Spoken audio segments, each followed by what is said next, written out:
ఒక షాపింగ్ మాల్‌లో ladies trial రూమ్‌లో వీడియోస్ రికార్డ్ అవుతా ఉంటాయండి. అలా ఒక అమ్మాయి చూసి స్టాఫ్ కంప్లెయింట్ చేస్తదండి.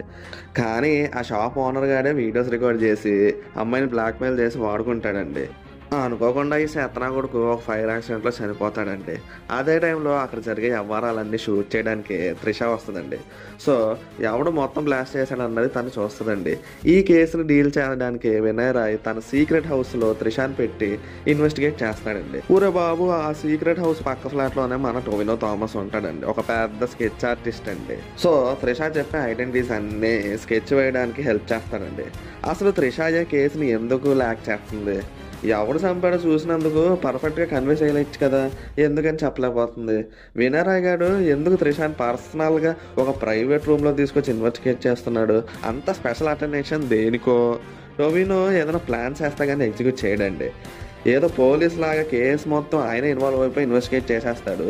అంతలా పోలీస్‌లా బిహేవ్ చేయడానికి ఆయనకి ఈ కేస్‌కి సంబంధం ఏంటో? ఊరు బాబు కథ మొత్తం వినేత్తారా ఏంటి? ఈ ట్విస్ట్‌లన్నిట్లికి మీకు ఆన్సర్ తెలియాలంటే తప్పకుండా 'ఐడెంటిటీ' సినిమా చూసేయాలండి జీ5లో.